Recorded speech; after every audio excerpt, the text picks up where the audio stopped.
Welcome to Middle Tennessee State University's Pioneer Forum.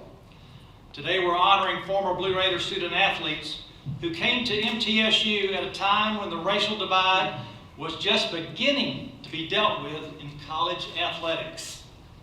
Today's forum is a part of our Black History Month observances here at MTSU. We're delighted to be live streaming this forum for those still at work or at home, in addition to having this in-person conversation.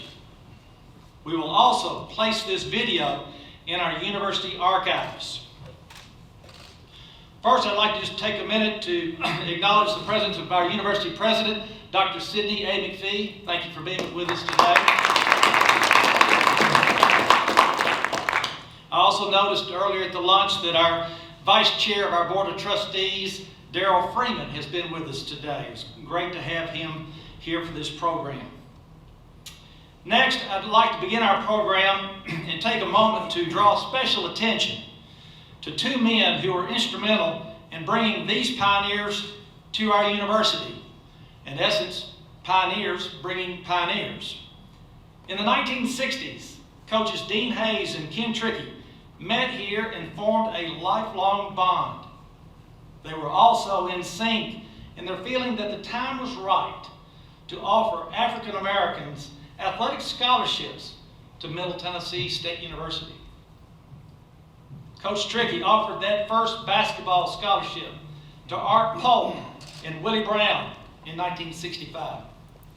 Coach Hayes offered that first track and field scholarship to Jerry Singleton in 1965. We're honored today to have the family of the late Coach Ken Trickey with us. Mrs. Peggy Trickey Enlow, please stand as I call your name. Kay Trickey Herring, and Ken Trickey Jr. As well, we're delighted to have our legendary track coach Dean Hayes and his wife Jan and daughter Erin here with us today.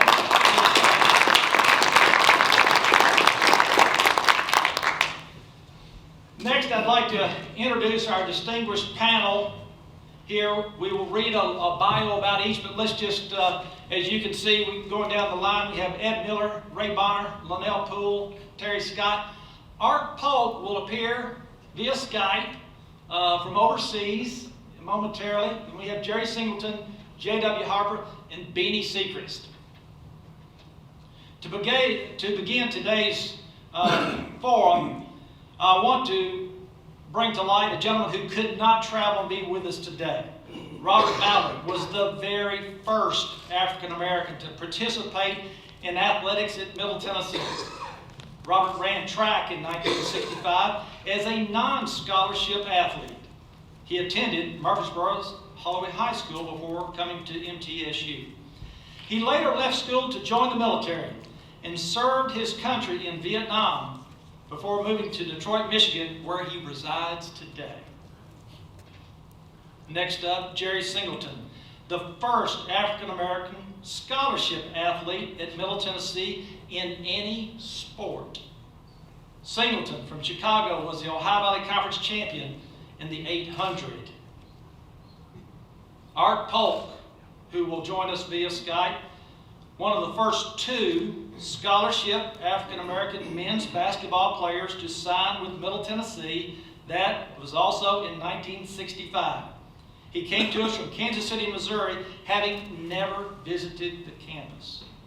Willie Brown, who's now deceased, was the other signee. Willie hailed from nearby Nashville. Next up, Lonnell Poole.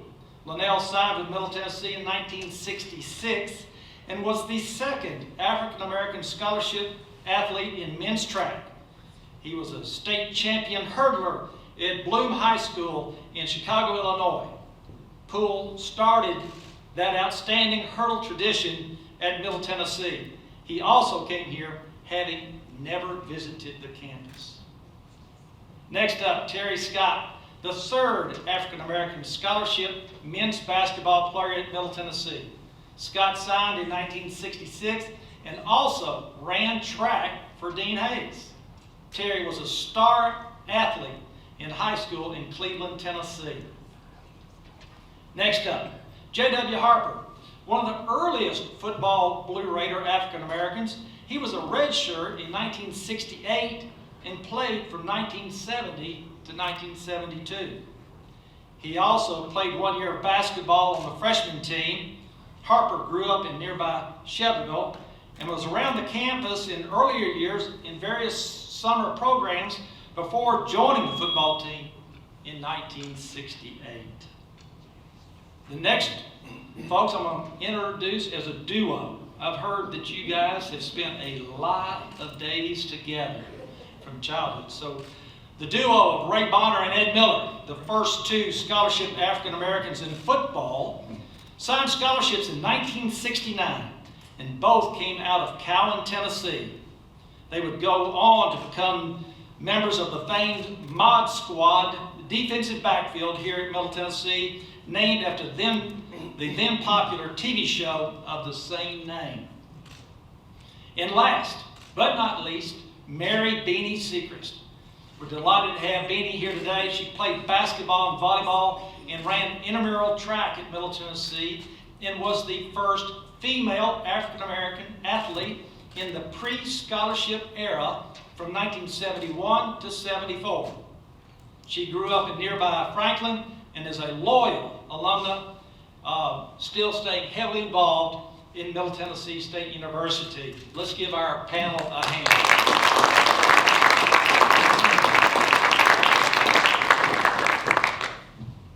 To open up our conversation today, I'd like to just step down for a minute and ask Ken Trickey Jr. To just speak for a moment for his father and share with us a thought about those times. One of my earliest memories was when we moved out here and Dad brought in our Polk and Billy Brown, and they were the first two black people I'd ever met. And it was a different time, and it made my life the way it is today. Looking back on memories, and Dad would love to be here today. I can tell you, and I will keep things short, but Dad will probably take the microphone away from me. One of the things Dad used to talk about when he first, or after he left and we went to Oral Roberts University, was one of the things he did was go to Dr. Quill Cope in 1964 when he became the head coach at Middle Tennessee State. And he went to Dr. Cope and he says, how are we going to be able to compete with Western Kentucky, Tennessee Tech, Morehead State, Austin Peay? He said, I need to recruit the people I need to recruit to compete. And Dr. Cope looked at him and said, Coates, you recruit whomever you want. And that entered the way. And I'm very proud of that. I'm proud to be a part of this. I have a lot of great childhood memories of this place. And these guys up here, even though you might remember me as a 12-year-old, 10-year-old running around, yes, they were influences on my life that has lasted until today. Thank you guys very much. Thank you, Ken. It's interesting to hear the story behind the story that led to your dad's success here at Middle Tennessee and on in his career. Coach Hayes, stand up just for a second here. I'm just curious, it's 1965 and you're coming down here to the South for the first time. What were you thinking in changing the recruiting landscape here at Middle Tennessee? Probably at the time I wasn't even thinking about changing the landscape because I came from Chicago. Integration had already been, and so therefore I really didn't think that much about it. And I'm like Tricky. He wanted somebody who could score a lot of points, get a lot of rebounds. I wanted someone that could run fast, jump far, throw far, whatever. And so basically I'm sure that's when both of our brains, two fools, I guess, from Illinois is what it was. And all we thought about was trying to win and do the best we could. It's my understanding in some of your earlier recruiting, the recruit showed up having never been here, and you showed up having never been here. Well, I did come down for an interview, so when they hired me, so I guess I beat that part of it. But yeah, Singleton cost me a grand total of 35 cents and a payphone. And let's see, because I knew his coach, who happened to be visiting the Chicago Cardinals training camp, which I worked at. I worked a for Lake Forest College, but my job was the Chicago Cardinals, and this guy played for him. He came up to visit, and I said, you know, what's your quarter miler going to do? And he said, well, I don't know, he hasn't got any plans right now. So we changed it, and he gave me a phone number, and a quarter and a dime went in the phone, and we called him, and here we are. You never know how cheap things are, I guess. Best 35 cents you ever spent. Thank you, Coach. I can see this farm's getting out of control real quick here, because you stole my segue to you. In the day and age of high dollar recruiting, you did not actually break the bank for Coach Hayes. Tell us about that initial contact and the thought of coming to Middle Tennessee. Well, black kid, Chicago, parents unable to send me to college, had a great desire to go to college, knowing that that's the key to opening doors, making a good living.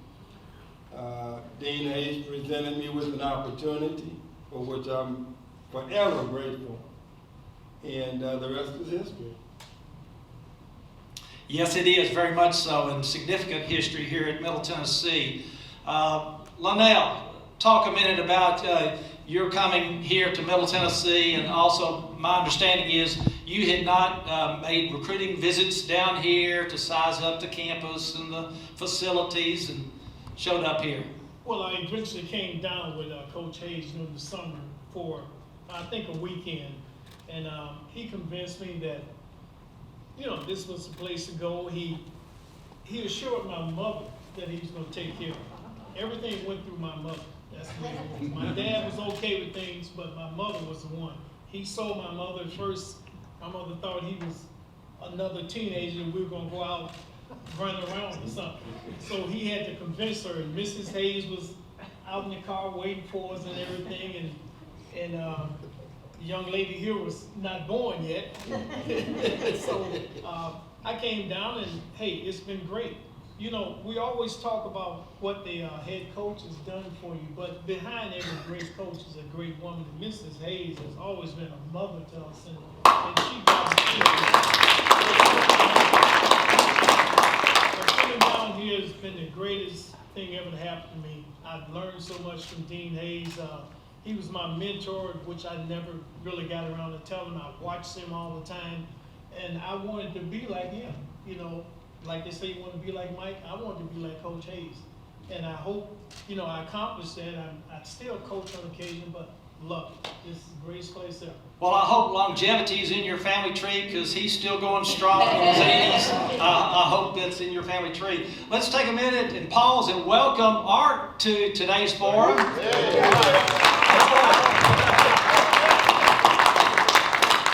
You hear me? Yes, Yeah. Art, tell us where you're calling from. I'm calling from Ghana, Accra, Ghana, West Africa. I would like to thank everyone for welcoming me and having me in on the call. I really appreciate it. Just very quickly, I can just basically support what Lonnell and Jerry have said. Those are the two I've seen. I will say that I wound up in Middle Tennessee because of the Tricky family and the Dean Hayes family. They both actually recruited me. Dean Hayes was virtually a mentor for me also. But the Tricky family, they were like personal family. The Jimmy Earl family, you know, I came from a situation like in Chicago, so integration wasn't on my mind. I just wanted to win basketball games and get a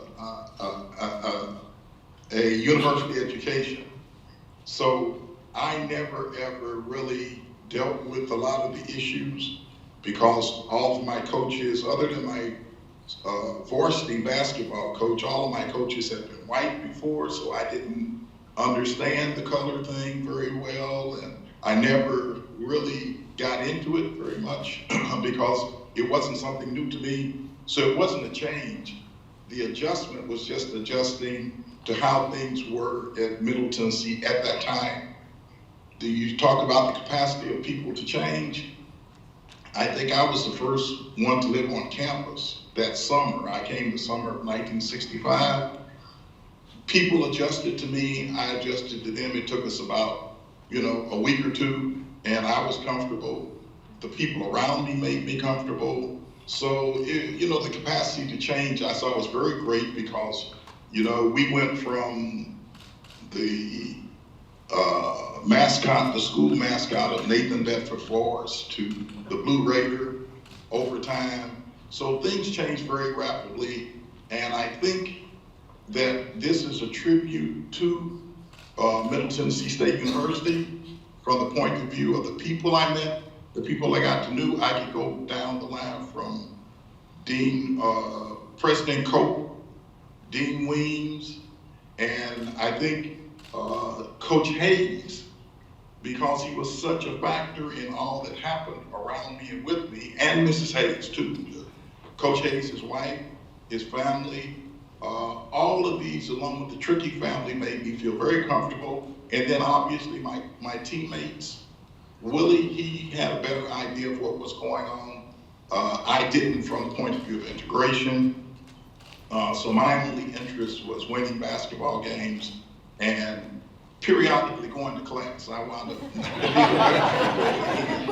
in the beginning. But my classmates, my teammates, we went around.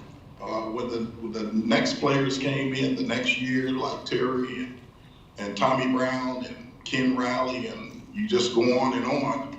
By then, I was very comfortable. So I never really had to go through much of an adjustment. And I think what I saw from the point of view of the people there at Middle Tennessee State University and Murfreesboro, Tennessee, they changed very rapidly and made all of us feel at home. And I think all of us came out of it with a positive experience. And so that's how I view my time at Middle Tennessee. Plus, it laid a foundation for future, to go on to graduate school and other places. And it was a good experience for me.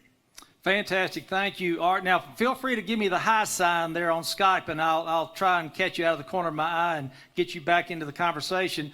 But Terry, he referenced you there, and you were the third African-American scholarship on the men's basketball team, coming to us in 1966. And you brought, you had a teammate from Bradley High up here as a roommate. Yes, I did. And he's here, by the way. We're still roommates, I guess, and we sit in the same room together. Fantastic. I want to thank, first of all, Art, I want to concur with what Art was saying about how we came here, not because it was an integration issue. We came here to win games and be good athletes and get a degree and go on and represent. The Hayes family, the Tricky family, I was babysitting, Derry and I babysitted Kenny and Kay, and my parents, God bless their heart, Murfreesboro was so far from Cleveland, they just couldn't get here. And so I had an adopted family, and I wanted them to be here for this event, and that was Peggy and Kenny and Kay. And I just think the world of them, and it makes my day for them to be here. I want to thank the president, the athletic director, Jim Simpson, I thought I owed him something, some money or something. He kept calling me, and what is it gonna take, Jim? I knew that when I left Middle Tennessee, I left a little bit alone there. I finally paid it off, but maybe there was some more left there. But with Art and talking, he said everything that I could say. I'm from Cleveland, Tennessee. Derek Cochran, my roommate, we didn't know that we would. Derek, stand up for a minute so we see who the Derek, roommate is here. Hey, we didn't know about the black and white thing because we're just roommates. Drix, I just room y'all together. I said, well, So that's what he did. And Derek had a lot, and I tell Derek all the time, he has a lot to do with my education here because he was the one that was, I think Tricky sort of gave him responsibility to get Terry, make sure you go to class. But when he got sick, and I told him that, I said, when you got sick, Derry, man, I I was by myself. You know, I've never been by myself except one summer I had Sam with me. But Sam was here because I called him from California and he flew in. I kept talking to Derry and I talked to Stan. Stan is my man. He comes to the camp that I have in the summer in Cleveland, Tennessee, a free camp. Stan and Derry come. Others are going to come as soon as I reach out to them. But this is what I am is a product of a well-rounded education. You know what? If you know what I'm talking about, a well-rounded education. With me being in ROTC, I was an actor for real in a play, a musical. Had to sing a song. I ran track, cross country, and I was telling a story about Coach Hayes put me on my first indoor track meet, and I run off the edge of the track because I didn't know you had to lean. And but Art, Polk and Willie and Tommy were the ones that brought me out of my countryness, if that's such a word as countryness. So you're referencing Tommy Brown? Yes, sure. Right. Tommy Yes. Brown was one of the players on the team in those early years there out of Yeah. Pearl High, Nashville, Tennessee. Yes. Great. Let's let JW jump in here. Oh, yeah. Then I'll get back to you, Terry. JW, your story's a little bit different. You're one of the earliest football African Americans here at Middle Tennessee. You were a redshirt in 1968, played 70-72, and you also played a year of basketball on the freshman team. You grew up in nearby Shelbyville, but you had been around the campus some on some summer programs before you got into football. So what attracted you to join the football team? Well, I was in the first experimental group of Upward Bound, and Dr. Bob Womack started the program here, and I guess he and Coach Earl, the one kind of recruited me to Great. come to stay and go out for football or whatever I wanted to do. They encouraged me that I could do it, that the academic part of it, because we had classes here. We went to classes just like the college students. So that was a great opportunity to do that. But as far as with Middle Tennessee, and during that time, I don't have time to talk to you and tell you all the things. And most is good, because there's still a love in your heart, a feeling that you have. That's my school. No matter how, that's my school. And it's just the things that you go through as life things, like hearing someone say in the locker room that person's not gonna make it. And that's all I need if you challenge me. I'm not gonna say nothing about it, but I'm gonna show you that you're gonna have to bring your lunch, because I'm gonna be there for a while. Wow. And that's just what I believed. With the basketball, that was great in my friend with Coach Earl, and he was also my work study advisor. I worked for Coach Earl, and my job was, one of them was in the work study, to wash football equipment after practice. So after practice, I'd put loads in, then I go to the cafeteria and eat. I come back over to the locker room and dry out and put everything back in the guy's locker. Most of the players didn't know I was doing that for them. And then once, of course, basketball got close, I had to get to basketball practice. But I enjoyed all of it.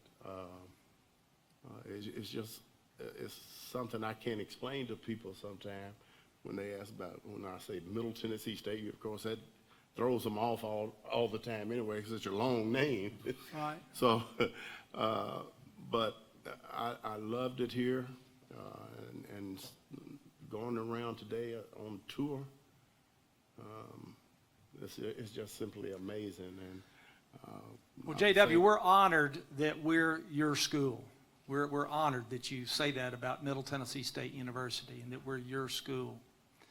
Let's move to our duo here, and I don't know how you all operate. I mean, you all have been together since childhood, so who speaks first for the duo? And is that you, Ray? No, I'll let Ed. All right, Ed Miller, the floor is yours. Well, it's hard for me to say I when I have to say us. You know, we did everything together. Played grade school ball together, high school, roommate in college, joined the Navy together, all over BC. And our athletic ability during that time gave us the grace to get a scholarship. And the guys that we played ball with at the Black High School, they probably were better than us, but they didn't have the opportunity to play, to get a scholarship. So I have that in mind when it's Pioneer Day, think about them. Yeah. And the other thing, I'm very fortunate and honored to accept this award along with my longtime friend, Raymond Bonner, which I love dearly. I'm saying it now, I don't want nothing to happen, then wished I had it said, but I'm gonna say it now, and I love it. That's great. Ed, can you remember back to that early days of seeing that your scholarship is on the horizon of Middle Tennessee offering that, and what was going through your mind to think, wow, college scholarship? Well, the first thing, when you have a legendary coach like Coach Murphy say that they need you, wow, you know, you ain't got no choice but to say. And then plus we had two coaches that from MTSU that brought us to games and stuff, and we saw Terry Scott and Polk against Moorhead, and Polk scored 34 points, 21 rebounds. That wow. Night. A good night for Art. I know it. And I still remember then Terry running them curves in track. But what he's talking about, I didn't see that. I just saw the smoothness in it. Okay. You know, it was the regular outdoor track. But now, who are the coaches that brought you all up here to ball games? Coach Jim Painter. Okay. And Coach Jackie Rivers. Oh, fantastic. Two legends here in the Middle legends, Tennessee yeah, area. right. Fantastic. Great. All right, Ray, what can you add? Not a lot, but I would like to say Art Polk was one of the reasons that I wanted to come to MTSU. We waited around after the game when he scored all those points, and he was the best dressed black man I've ever seen. And I said, that's how I want to be. All seriousness, Ed gave our whatever. We played at Franklin County High School, and Franklin County High School at that time had so many great athletes, Bobby Majors, Phil Fulmer, who went on to be the AD at UT now. But we had, it was 30 kids in a 2-year span to get scholarships to college. And Ed and I were the first blacks to get scholarships. So that meant a lot to us. And we just wanted to pave the way for anybody that came behind us. But I want to tell a story about MTSU. And Barry McClure, who's passed, was a great friend of mine. And he carried me to Coach Hayes and Miss Hayes' house. And I just said, well, I'm going with Barry because they love Barry, so I'm going with Barry. So we go to, back then, the coaches lived in the apartments under the dome. And we go in there, and Coach Hayes talks to Barry, and Dr. Hayes is talking to him. And Coach Hayes asked me, what did I want to do? Did I want to be at MTSU for 4 months or 4 years?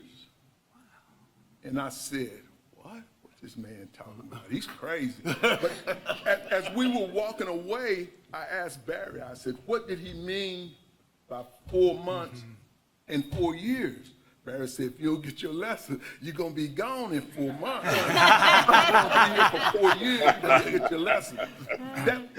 That stuck with me 4 years, graduated in 4 years. One summer school and I graduated. But I had a great time at MTSU athletically. Coach even let me run track, and I'm gonna tell this and I'll give it up. Coach let me run track. We went to Southern Illinois, and Ivory Crockett. Coach, I don't know how he pulled the straws to get me in the heat with Ivory Crockett. I was really fast, I thought. I pulled every muscle from my head to my toe trying to keep up with Ivory Crockett. And I looked at Coach that night coming back, I said, I don't know if I can do this no more. But that was a great learning experience for me. He's been my mentor for 50 years, really. And now I'm coaching with him. And it's something to say you know a legend, but to coach with a legend, he's MTSU through and through. And Coach, I want to thank you personally. If I haven't said it already, I love you, man. Love you, Ed. Love all you guys. But just remember, you can achieve anything you want to achieve in this life if you work hard and stay at it. Stay the course. And that's all I try to tell young people that I coach now, is just stay the course. You know, it might look, grass might look green over there, but it's not. It's going to turn brown in the winter, just like the green grass in the summer. So with that being said, thanks to Mr. Massaro and President McPhee and Mr. Darrell Freeman for inviting us here. I'm not invited. I've been part of this for 50 years because my wife worked here for 32 years. So I'm at home. I feel good. And Jim Simpson, love you, guy. You know that. MTSU was great for me coming from Cowan, Tennessee. It was 1,000 people. Ed and I left, so it left 998. We're good. We're good. All right, let's move on to the lady at the table. Beanie Secrest blazed 2 trails, getting involved in women's athletics before it was scholarship sports there. Beanie, tell us about those early days of being an athlete here at Middle Tennessee. The grand thing about being an athlete, period, if you don't have the perseverance, don't do it. Don't do it. Women, and I'm sitting here thinking, what was I thinking playing sports with every teardrop and blood to shed when we didn't hardly have a coach, and you guys were being recruited and being offered scholarships. Women athletics was totally different. It was nothing at all like the men, because my first integration into the sports here was finding out, well, how do you get on the team where you just walk in there and you tell them that you want to play? There were no scholarships. It was called you play because you are an athlete. So I figured, well, let me try this. Well, within 2 weeks, we had a game. And I said, a game? Interesting. The games were very interesting because you had women here playing sports, and these women weren't offered any money. Now, I didn't know at the time, perhaps, I was in danger, because when we traveled in someone's car. When you stopped to eat at different areas in Tennessee, I had to lay down on the floor. I could not go into a restaurant. Did it bother me? No. Why should it bother me? They were going to bring me food out of there, and trust me, we skedaddled right on out of there. But when I played ball, it was okay. But when it was time to get back in the car, you had to sit low or don't be seen. And I appreciate the ladies that stepped forward to coach us. I had, in 4 years of playing with no scholarship, every year we had a different coach. Totally different. No one to care. You cared for each other. It was a family-oriented organization. When you played volleyball, it was the same thing. So finally, one day, guys, I decided, I'm going to go recruit some more black people. I'm sure there are athletes here. Well, I asked a couple of women to play, but one of them, that was a very good friend of mine, she said, I'm not playing because you could get killed. I said, nobody's going to kill you as long as I'm around. I'm going to protect you. There will be no problems. I had no problems, nor did I have situations. You all, if you had a conversation with me, you would see, well, we're not going to have any situations here, because I'm going to be very focused and very oriented on what's the task at hand. So what did Middle Tennessee do for me? Wow, I have progressed in corporate America like I would have never even believed. And I tell young people that the harder it is, the better it is for you. I don't care what it is. Don't have so much of an opinion. It's not yours until you purchase it. Then you do what thus said the word. That's the way I'm raised. So with this university, I know I probably get on Ginger's nerve over at the alumni office. If I want Dr. McPhee, I know what to do. I'm going to get him. I will hound this university when I come back through. I do that. I make myself available. I am available because from what they've done for me, to show me what perseverance and determination will do for you, hey, it was good. It was very good. Fantastic. Art, let me ask you a question I'd like the panel to answer. Did you all socialize a lot with each other? Now, today, with so many teams and the size of the university, you can get pretty scattered and such. Did you all socialize a lot away from the basketball court or the football field? Oh, well, I did. The fellows who were on the team with me, they would take me to Nashville and around. We would go to places like Shelbyville to watch football games on the weekends and things like that. So yes, the fellows who were there with me, most of them were from Illinois and Indiana. Specifically when I was there in the summer, a fella who was on the varsity named Barry Jackson. Matter of fact, his wife, ultimately his girlfriend, and then ultimately his wife, she was from Shelbyville. So they spent a lot of time with me on campus. Then when I was on the freshman team, I went for Christmas with one of the fellas on the team to Indiana. So for Christmas holiday. So yes, we socialized, but it was just a natural thing. I remember the biggest thing, all the fellas who were from Illinois and Indiana, back in those days, everyone there at the school called them Yankees. They would say, you fellas, you Yankee fellas from up north. So that was, but we didn't take it in a negative way. I didn't know whether we were supposed to take it in a negative way or not, but you know, they were Yankees, and I guess, I don't know what I hope I wasn't called anything any worse, but, you know, we learned, we got along very well there. I don't think there were really any major adjustment problems.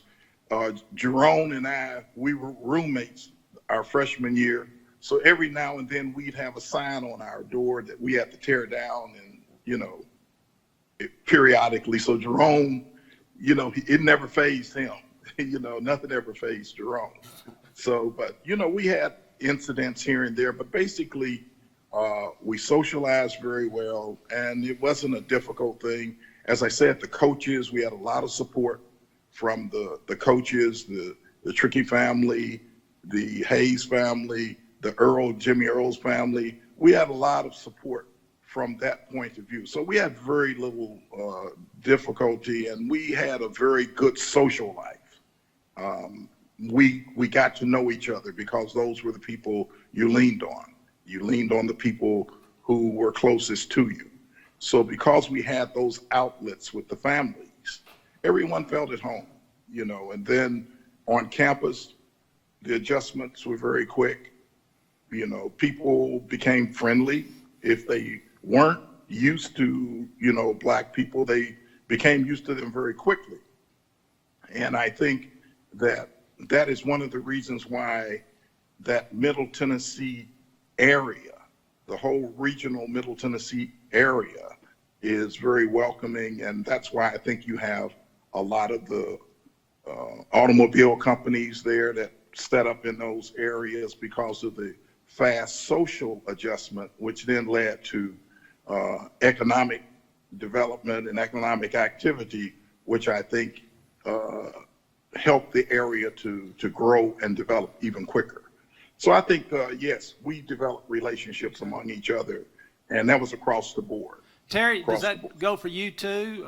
Did you all socialize a lot together? The school, the school was much smaller, I think, 5,000 to Yeah. 6,000 students instead About of 6,000. 20,000 today. Ray Bonner put it in the proper perspective. He said, man, he said, one time we went to Nashville, he said, I could have swore you had 25 people in that car.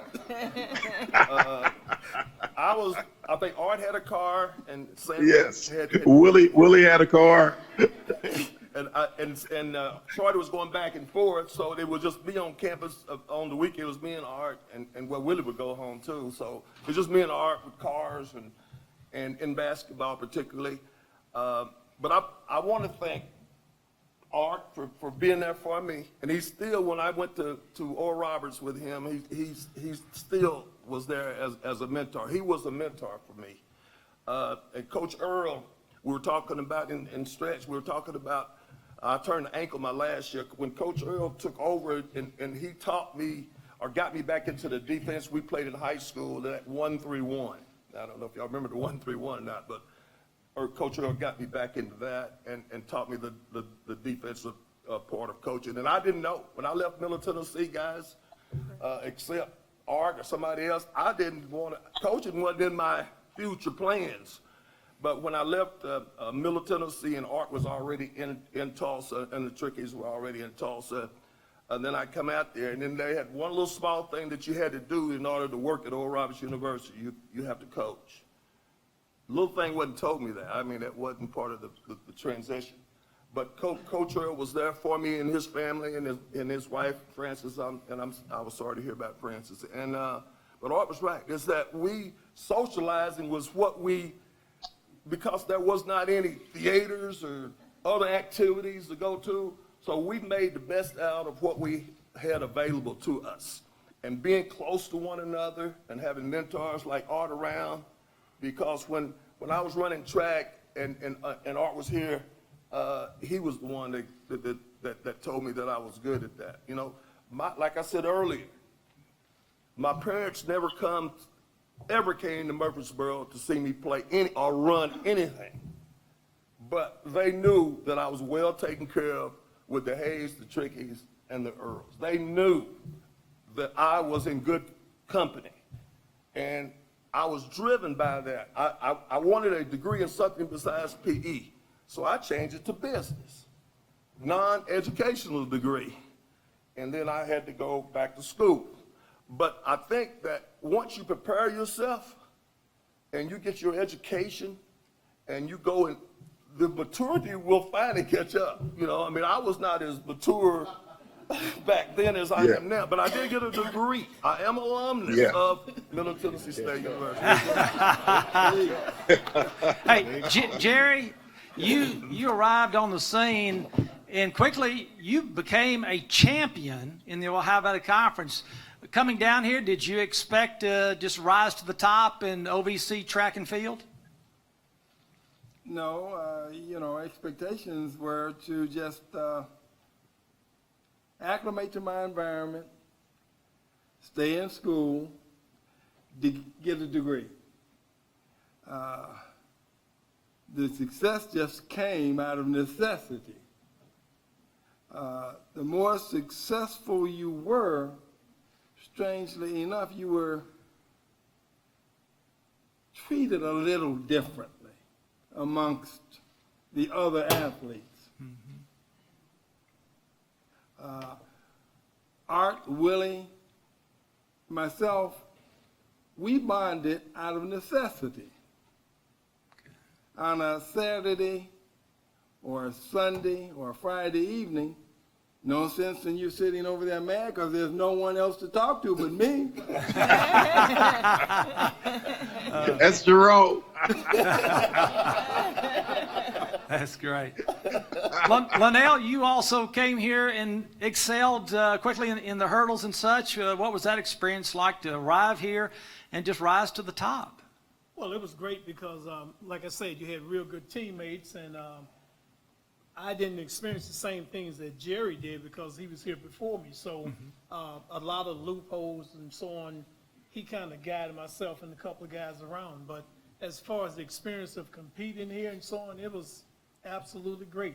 The meets that Coach Hayes took us to, and you know, and when I was coaching in high school, I tell the kids, there's a big world out there. The only way you're gonna see it is go to college. And I mean, Coach Hayes took us all over the world. I mean, we were just every place.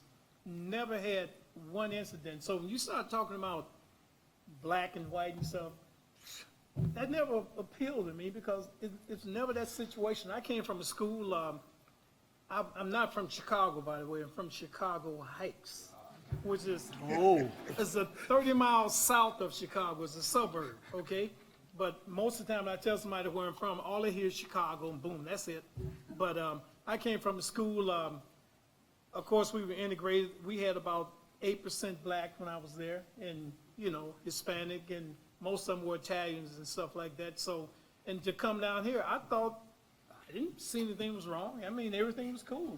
The teachers really treated you well, and I always found out by being a decent student and being an athlete and people respected you, well, the teachers treated you different. You know, they treated you with a lot of respect and so on. And to be in school with some of these guys and everything and having them as the camaraderie we had, you know, it's like you tell kids nowadays when you go to school, you're going to run into, okay, you can be at a big university like this, but you identify with the athletic department first and you spread from there. And that makes a world of difference. And if you've got good mentors around you, hey, you know, like one of the guys said, I went through school, well, even through college. Believe it or not, I never had a black coach. When I first started running, I had a gentleman for a few years. This summer, I must have been about at least 8 years old, and I couldn't run my way off a paper bag. But from that point, you know, for instance, in high school, I ended up being state champion, state record holder, and my coach was, he weighed about 310 pounds. And he couldn't demonstrate anything, but he was an English teacher. So he could speak so well, I understood everything he was saying. So we learned together. You know, I did things that I shouldn't have done with my size and stuff, but he didn't tell me you're not supposed to be tall to be a hurdler. So, hey, I figured, you know, after I started running, everything was okay. I was starting to beat the tall guys and stuff, and hey, you come into Middle Tennessee, and the opportunities we had here and the places we went couldn't be better. Couldn't be better. So it sounds like Coach Hayes' love for taking on the best, going to the famed Drake relays, the famed Penn relays and all that, that he was exposing you all to quality talent in these meets. Yes, he was. He was. Well, that's a way to grow champions. JW, let's talk for a minute. You chose to walk on here. Did you aspire to be a Blue Raider football player for several years before you got into those teenage years and started thinking about college, or was that a late life decision that, hey, I'll walk on and play some football? No, I always loved sports, and whether it's football, basketball, track and field, I always loved sports. I walked on because I really wanted to play. And Coach Murphy was the head coach at that time. Mm-hmm. And after about 3 weeks, he called me into his office and said, JW, I know you want to play, but it doesn't seem like we're going to have a very good year. And he said, I'd be remiss if I didn't leave you out and redshirt you where you have all your years. I know in the information that was sent out to the media, they left out one of my years. I was 68, 69, 70 to 72.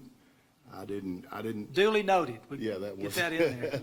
So I played every year that I had eligibility here, and I graduated in December 72. So that redshirt offer was a good offer there to Yes. extend your career there. Yes. Fantastic. Beanie. Yeah. Talk about competition for a minute. So you're at Middle Tennessee, African American playing on the team. What about your opponents? Were other teams having a lot of African Americans on the team, or what was that like? Not many. Okay. Not during that time. And the competition, I think once we all put on a uniform, it didn't matter who you were. You either going to make points or you're going to play defense. And I'm a defensive player, and I tell them, hey, I'll get the ball. Which hot hand do we have here?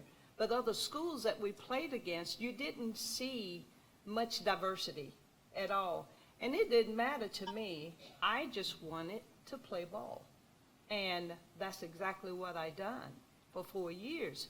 So no matter where we traveled, whatever we had to go through, a lot of things, guys, were so unspoken.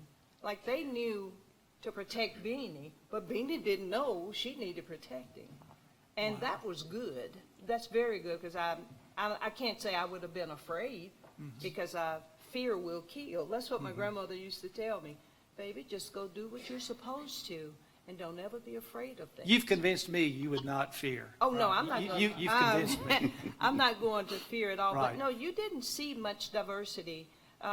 Around about 73, 74, you may have with other schools, you start seeing different, you know, the blacks on the teams, because no other race was playing sports, not unless you were black or white.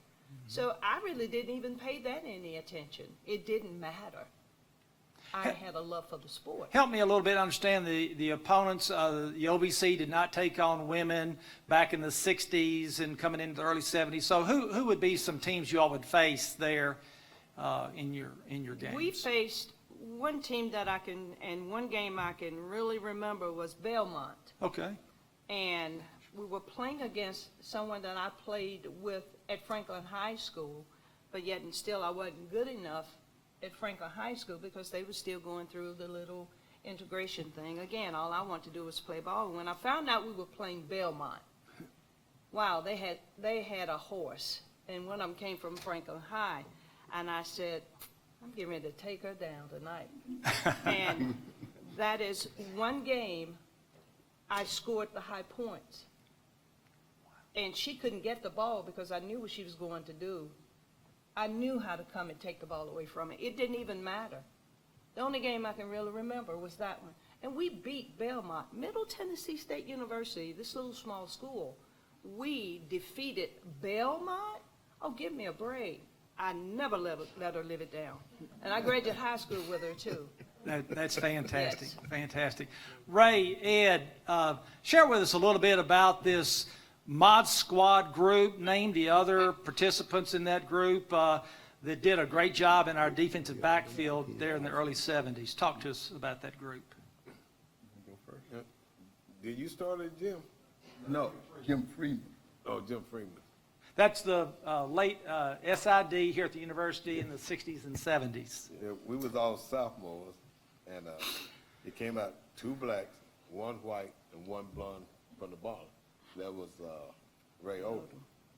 And I guess starting the year off, it rained a lot. So they couldn't really throw the ball. So we were like #1 in the nation for his pass defense, you know. But we ended up going, 3 years together. Because at first, I was a flanker my freshman year. And those 3 started as defensive back, then I would transfer over in the spring. And I guess I made all conference 70, 71, and 72. Wow. That's about it. But 2 got drafted from the Mod Squad. And Let's talk about those 2. Who were the 2 that got drafted, Ed?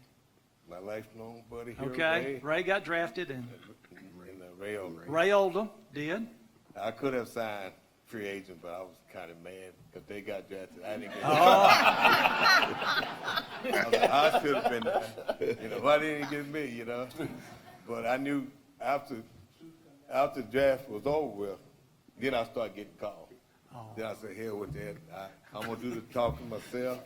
I was a graduate assistant, so I'm going to get to talk to the coaches, the agents that come in and talk to them myself.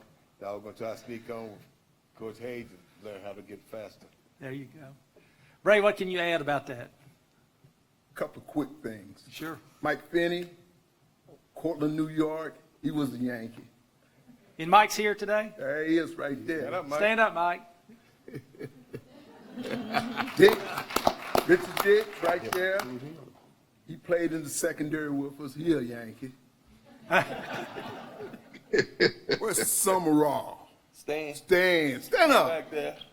Yeah, stand up, Is he stand. gone? He's not a Yankee. He's not a Yankee, but I had to teach him a thing or two in basketball. He'll tell you about it. No, I've heard one story where you showed up in practice with slippers on and gym shorts, and he decided, you know, what is this guy doing? So he rifles a pass over to you, and you proceeded to just go straight up with a dunk, standing flat-footed. And what are you, At that time, I was 5'9". 5'9", and you go straight up in house slippers, dunk it, and then from what I hear, he says, okay, I get it. He backed off. Backed up. But back over your head. In house slippers. but getting back to the Mod Squad, that was a unique group. Mike Finney, Ray Odom, Ken Coffey, Bill Rayleigh, Ed Miller, and myself, and W Harper. We all lived in the same quad. So it was a thing where race didn't come into it. Mike, we're going to party with Mike. We're going to party with Ray, because you have to party with Ray Odom. Yeah. He was probably the most unique guy that I ever played with. How's that? Ed was probably the best player that I ever played with. But Ray Odom could talk you out of anything. He could talk you out of thinking you were no good. He would make you think you were no good. But we had a great chemistry, if memory is correct. It was a great time, and we had great people around us. And I'm going to tell you some bad things too now. Dick Gregory spoke on this campus, and during that time, we get out of his speaking engagement, and we walking home, and we see 7 or 8 crosses burning on this campus. The first person to meet Ed Miller and I there was Bart Garden, who was the student body president, helped us distinguish those flames, and all of a sudden, it was an uproar. All the black kids, we said, we go out to the president's house. So we start walking to the president's house. Get to the president's house, I see Terry Scott, Barry McClure. I ain't see nobody else. So We were there. that was a great moment. We had a chance to talk to him, and you know, race relationship for us, we had some times where we had to use that word, hear that word rather, that you didn't want to hear, because when we were recruited, Bubba Murphy said he didn't want to play any black people. I'm saying black, that's not what the word was used at that time. But it's life changed. Life was good to me here. I had a great opportunity to play, get a degree. Matter of fact, got 2 degrees. Matter of fact, in my family, we got 5 degrees from here. So, 7 degrees from here. So it was good for me. And I think God put us here for a reason, to touch. We used to babysit Aaron. You know, those are the things we had to babysit. Coach Earl would make JW babysit his son. You know? We had to do things. It just taught us. Dr. McPhee, is that even legal in 2020? Not today. Well, I was No work study. I babysitting was work duties. study. So Holy smokes. But see, she just said it. It was family. It's a big difference. Family.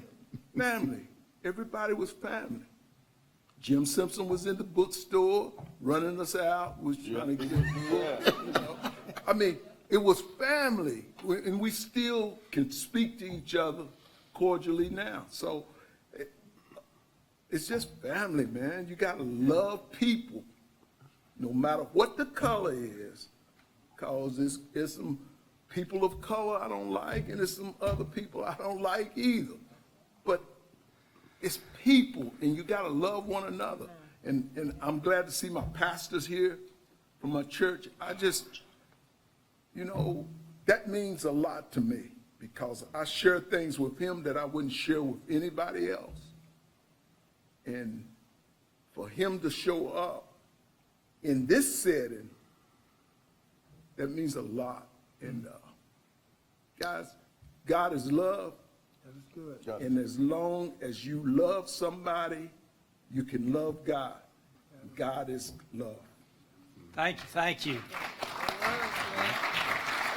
Art, what's rolling through your mind right now? I see you listening intently. What's rolling through your mind? Well, you know, Middle Tennessee is a different experience for everyone who came there. You were asking about the women's sports and the integration. When we arrived in Murfreesboro, we were actually one of the last universities to bring in African-American athletes in the OVC. Western Kentucky had, you know, they were nationally ranked, and several of their players went to the pros, drafted by the pros each year.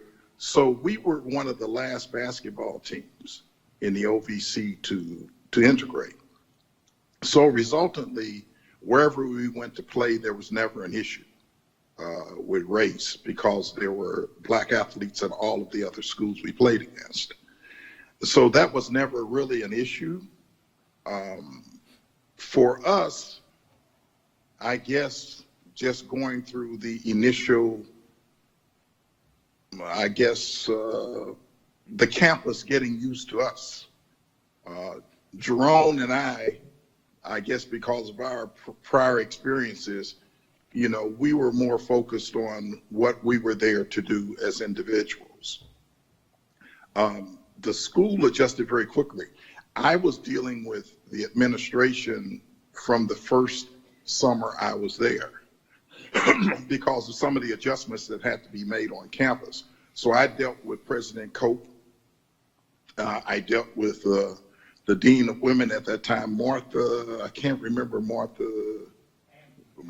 she was the Dean of Women, Dean Weems, who was the Dean of Students. I had to go to deal with him each summer I was there because I would get drafted each year. Each year I was at school, I would get drafted. That was during the Vietnam time. And resultantly, I dealt with a lot of people in the administration, and Coach Trickey, he enrolled me in ROTC, which turned out to be a very good thing. So it was a lot of things that happened, but to us, it was normal. I didn't view a lot of what happened as being significant at the time. For instance, I would go with the fellas to the pool hall downtown. I didn't know that was the first time that a black fella had gone into the pool hall downtown in Murfreesboro. But we just went there, and the town adjusted very quickly. I never had a problem, and we were running around together as teammates and friends. So, and that was initially with the players who were white because the black players didn't come in until the next year with us.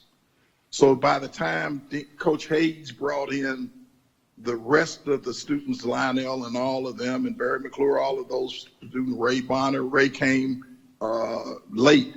Ray came just after I left. But resultantly, the adjustment was a situation that more the school and the university and the students adjusted to us because we did not have to do very much from an adjustment point of view to the school because a lot of what happened there was normal. We didn't have a lot of racial incidents, and I think that had a lot to do with the school was prepared to make the adjustment.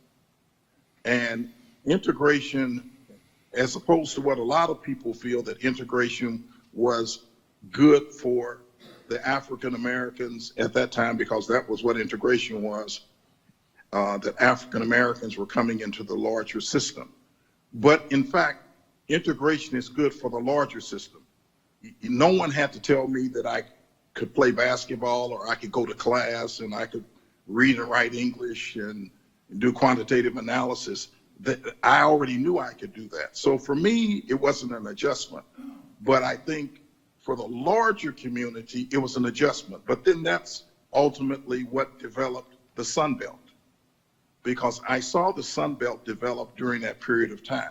Integration allowed for economic development of that Sun Belt region. If you remember, that was why they called it Sun Belt, because of the economic development that came. Integration, the civil rights movement led that movement. So it ultimately benefited the larger community. So that was how it happened. We weren't social scientists. We weren't looking at it that definitively.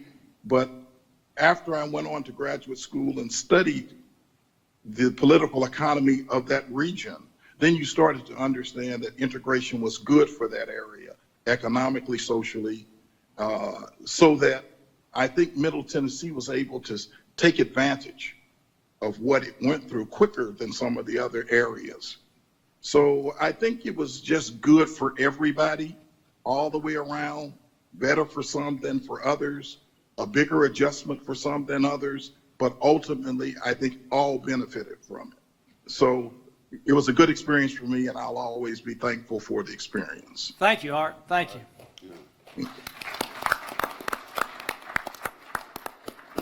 Beanie, I have a question for you. The guys have talked about a family culture and such. What was your family culture like on campus? Did you have a tight clique? I was everybody's person. Okay. It didn't matter who you were. I wasn't Greek on campus either.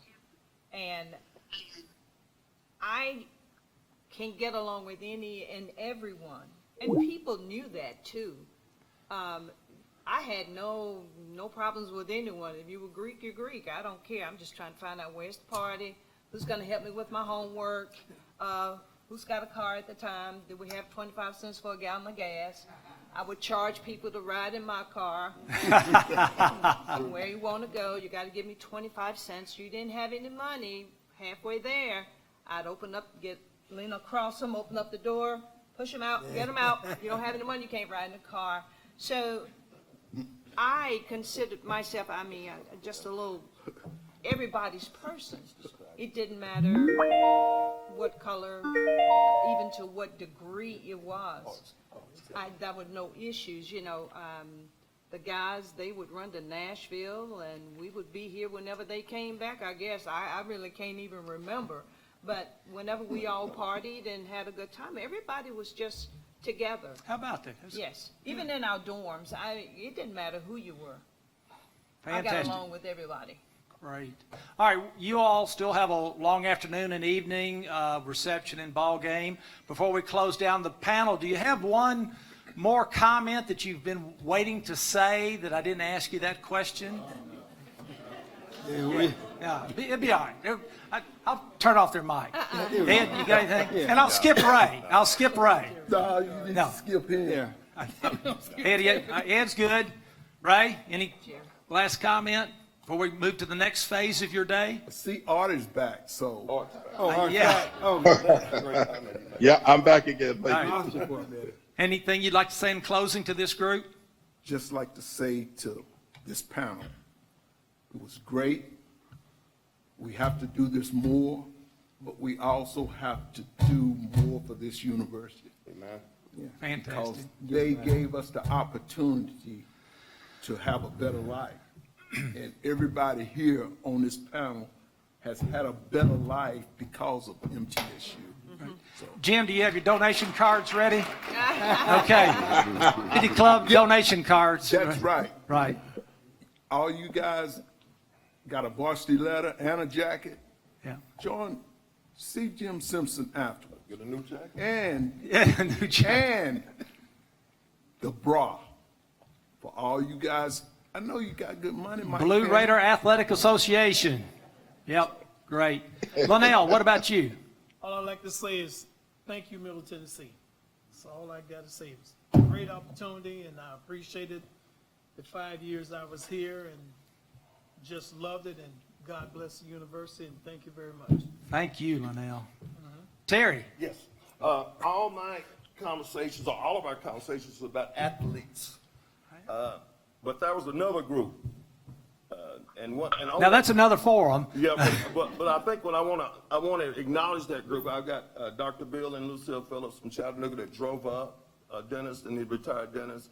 So we got people that were on campus. Are they here today? Right there, right there. Oh, right there. raise your hand. Thank you for being here. Fantastic. And I recognize. Oh, that's great. So I think what we're all saying is that we just didn't hang with just athletes. Yeah. It was a family. And the family was mostly of color, of course, because we didn't have anywhere else to turn except I had the Trickies, the Earls, and the Hayes. So that was a little bit different. But so when we were here on campus and we were talking about things that we do or did, it incorporated the whole community. When we played basketball here, there was a section of just Murfreesboro residents, African American, that sat in a group together. Coach Tricky put them up there together, and they would be as noise, and they were not students here. They were just supporters of. And I want to thank all those people too. The city of Murfreesboro, Middle Tennessee State University, the family, and Ray's right. I have to be a better alumnus. I have to do more. And I asked Doc to give me a bag. He gave a big old bag full of stuff. And I haven't looked at it yet, you know, but what I think that you have ambassadors out there, from Sam out in California, and Darian in Georgia, and Stan in Chattanooga, that's still coaching. You know, I don't know why he's still coaching, but he's still coaching. And this is why I came here. That's great. I came here because of the stories that I had forgotten. And when Ray started bringing these stories back Ray's about ready to cut you off. He's about ready. Anyway, thank you for inviting me. I'm ready for the next meal, whatever. It's coming. Well, we're fortunate to have ambassadors like you, no doubt about it. All right. Jerry, a closing comment. Points made, points well made. I just want to make sure that everyone understands that common thread here. No one at this table came to MTSU to integrate MTSU. It's fascinating. Everyone came here to get an education. That's great. Point of fact, in that footprint, at the football games, when a touchdown was made, Dixie. A Confederate soldier on a white stallion would run from one end of the football field to the next end of the football field with a cannon exploding. Nathan Bedford Forrest, man. in the flesh. And somehow, wait, one more point to be made. During my 4-year period, we were en route to the University of Kentucky to run a track meet. And Dean Hayes would pack us into this station wagon, and it probably killed our times, but we managed to get there.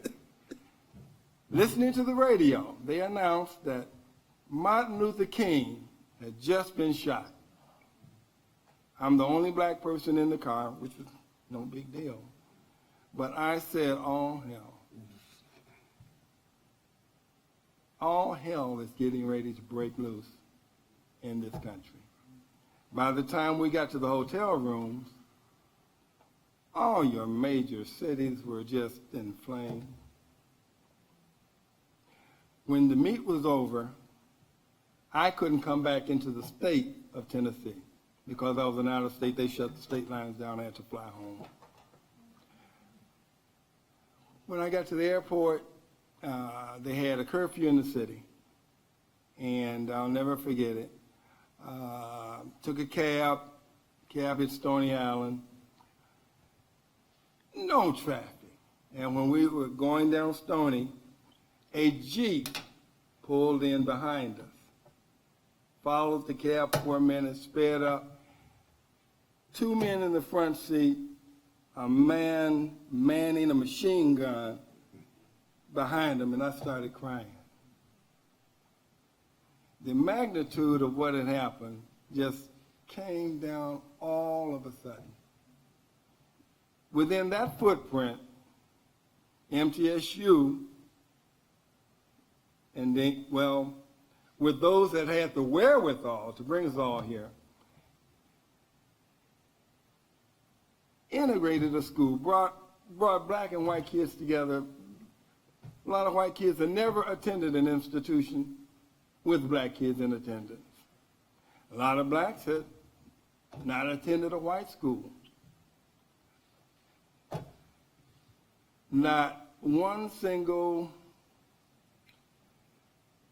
incident of any notoriety we got through that period. Wow. And in touring this school today, night and day, from 5,000 students to 25,000 students, from 10 or 15 buildings to God only knows how many, and construction ongoing. Major university. Proud to be a part of Blue Nation, Blue Raider Nation. We're honored that you're here. Thank you so much. JW, what's a closing thought from you? Well, Middle Tennessee, it's so much for me in my life. I'm the son of a sharecropper. My mom went to school, dropped out in the 6th grade. My daddy never learned to read and write. So for me to be the first in my family to graduate, go to college and graduate with a BS and later with the MED in education, that's I'll always embrace my school, Middle Tennessee State Blue Raiders. Amen. Thank you, JW. Thank you. Beanie, the floor is yours. It's the best. It always has been the best. Continue to support. This is just the first of many. I'm going to be assured of that, to where we can involve more students, creative ways of bringing students so that they can be just as successful as what we were. I had always been told, with Middle Tennessee State University on this resume, you will have a job. I had a job the day I graduated, and I got mad. But that's okay. I had my job, and that's what I was promised. And I think this university, this is an awesome place to be. But understand, it takes more than one. It takes a multitude of people. And you must get out there and spread that word. Because without it, I wouldn't be where I am. And I appreciate you so much. Thank you, guys. Amen to that. Thank you, Beanie. Okay, Art, wrap up the panel's comments for the day. Well, listening to everyone individually, and I wish I was there because I can't greet all of my friends who were there before, well, when I got there and came after me, but I remember all of you. I will come down to MTSU and greet you again individually. So please, because I wasn't able to talk to each person and greet each person individually, I'm sorry. But I remember all of you had a positive impact on me. The university itself, I saw it go through major transitions, and the progressivity of the university and how it was able to change is phenomenal. What Jerome was talking about with the mascot and all of those things and the Dixie Fight song, unbeknownst to a lot of people, Coach Trickey, the president of the university, the deans of the university, we had private closed door discussions about the whole issue of Dixie, the mascot. People will never know about it, but what they did, we talked about it once, and within a week or 2 or 3, changes were made. The university transitioned quicker than I ever would have imagined. And for that, I'm very proud of the university and its capacity to change, adjust, and now have such a diverse student body. And I grew and I benefited from the relationships I had with all of you folks. the basketball players, the track participants, the football players.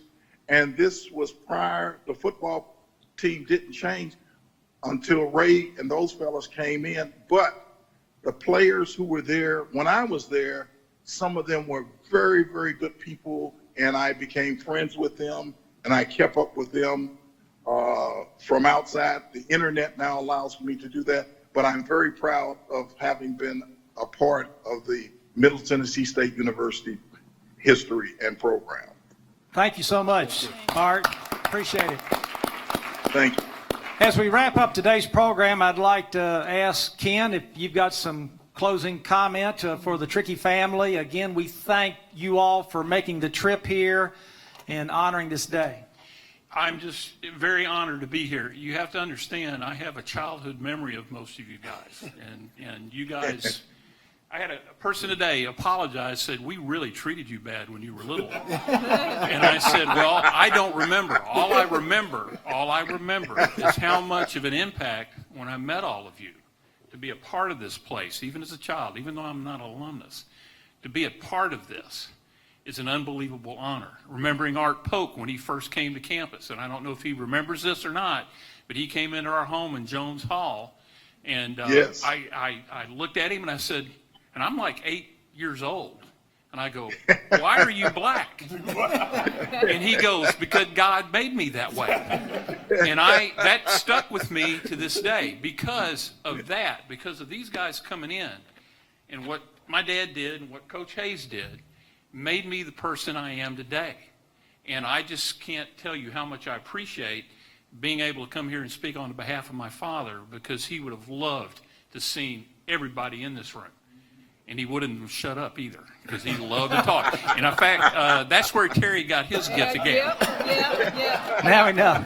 All right, Coach Hayes, please stand for a second. Coach Hayes is going to fact check this panel here, and how much of this is true and how much is not. So give us an overview, Coach. There's a guy that has an ad on TV. I think it's Pinocchio, if I remember right. So I'd be real careful about everything that I heard. And Art Polk, I know there's a few that, I'm not sure about him, but anyway. But I do want to, I'm going to go ahead. All right, let me have this. It's easier that way. Yep. I know I got the mic. Now it's all over. As Jimmy V said, I'm going to talk and, however long it takes. But besides that, there's several things because of all this, and because I was here the first year with Trickey, and he and I were buddies, and he took me under his watch, and he really helped me a lot. Got me acquainted with some of the schools in Nashville, Kenny Riley, Perry Wallace, all of those guys. But anyway, and I already had an association with Tennessee State long before I ever got here, because I dealt with Ralph Boston and those guys. So I had an association that probably most people really didn't have. I had an advantage there. But let me talk about a few things, just because I have the history of the school, I guess, between Jim Simpson and I. But anyway, 5,500 students when I came here in 1965. It was a lot easier to know everybody, and it was a family, just like Art said, because everybody knew everybody, and that made a big difference for it. The campus was a lot smaller because, the back, Rutherford Boulevard didn't even run through the school. That was a horse pasture back there then, so that's an easy example of it right there. But those are some of the things that really make a big difference. And as Art and several of the others said, we really didn't, I came and integration wasn't really my thought, because where I was, it was integrated, and so, so what? Integration was kind of chapter 3 in my history book, because I was already in it. And so therefore, we came to win basketball games, run fast, catch a few passes, I don't know, whatever it was, but those were the things that we had in our mind. It wasn't this idea that we were trying to make a statement. I know Lonnell made a statement to me last night about, eating and where we stayed and stuff like that, which thanks to Morrison's Cafeteria and Howard Johnson's. But I always made sure, I didn't want to embarrass anybody on the team. I didn't want the school to be embarrassed by having some kind of an incident. So yes, I always checked all these places. I knew where I was going before anything ever happened, before I ever went, and so on. And those were two of the easy places, you know, that you could go to. Morrison's is now Piccadilly, but anyway, that's the idea, or Piccadilly bought them out anyway. A couple things about the city of Murfreesboro. For some of you that are here, there's some guy named, let's see, what was it, T90 something, let's see, Scale, oh yeah, T90 Scales. He was a councilman here, owned some businesses, which you have the funeral home, you had the motel and whatever else he had. He had the gift of gab. Terry must have played with him or talked with him or whatever. But anyway, but besides that. But T90 Scales was a big factor in this, and I think the things that he did in the city really made things a lot easier for the university, and it made it a lot easier for the city. So people knew about integration, they knew about him, and he and his family and all that, I mean, I think that made a big difference. He integrated the schools in 1965 when we came. Of course, I didn't know what integration was in a school, but, you know, because I already was in it. But the idea that got it all started. But I think that the Scales family and the people that were associated with them really made a big difference, and that's what you really had. Now, one other thing, and this is probably the main point of this whole thing, I guess, which is why I grabbed the mic and so on. All right, now, first of all, you got this dynamic duo sitting over here of, you know, Miller and Bonner, who spent all his life associated with this in some way. Then you've got Lonnell and you got Jerome, and so that was track. You got Terry and Art, but don't forget Willie was in this too. And another reminder also about Ballard. He was really the first, if you want to get right down to it. And his daughter, Sherry Bingham, ran for me on the first women's track team that I had here, which I took over in 88, I guess it was. We won a championship that year with her too. And then you have Beanie for the first of women. And you have JW and of course Art. So all of them. Here's the whole thing that you got to understand. When you are the first to do something, if you're a flop, it's 5 times harder for the next person to be able to do it. And I'll use a real easy one, a woman president. Whenever we have a woman president, she better be successful, because if she isn't, it's harder for the next one to do it. When these guys come, all right, Jerome is first. I mean, Ballard really was first, but Jerome is first because freshmen could not play on the varsity basketball, so that eliminated Art and Terry and Willie and all them when they first came here. So therefore, the first person has to be successful. And Jerome, Jerry Singleton, was very successful. He won his championship, etc. He also ran the second fastest, nobody realizes what 600 is, but 600 meters, second fastest ever run when he ran a race against Tommy Turner at the University of Kentucky. But he was very successful. And I'm going to give you a couple examples. My athletic director had I had a little discussion last night. But anyway, I'm going to give you two things. For years and years, a mile. Everybody wanted to break the 4-minute mile. And they played with it, and they ran them, and they ran 4:00.02 and whatever else it was. And finally, a guy named Roger Bannister from England, he breaks the 4-minute mile. Within a week, who was the second guy to do it and break his world record? If there's anybody in here that knows it, I'll be stunned. From Kansas, KU. Jim Ryan. Nah, not even close. John Landy from Australia is who it is. You don't even know who he is. But now I'm going to go to another one. All right, last night, my athletic director and I had a discussion, and I was stunned by the fact that he was wrong on something on this one.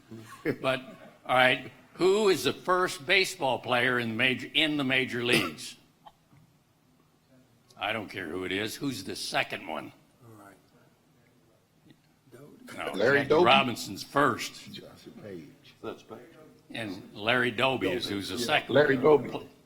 He was a center fielder for the Cleveland Indians. And Cleveland Indians. Mr. Larry Massaro Doby. said he thought it would be Roy Campanella would be the second, and I said no. But then he said, well, maybe he was third, and I was stunned because I too nosy. I had to look it up last night. Who were the first blacks in baseball? And I'll be darned, Campanella wasn't even in the top 10. I was stunned. they gave the whole list. I knew some of them, you know, Willie Mays and Ernie Banks and whatever the case happened to be. But that's the thing. When you're the first that does something, you need to be a success, because that's what's going to make it easier for the next person to do it. All right, now who's the lady astronaut that Murfreesboro has? Sounded right. Race.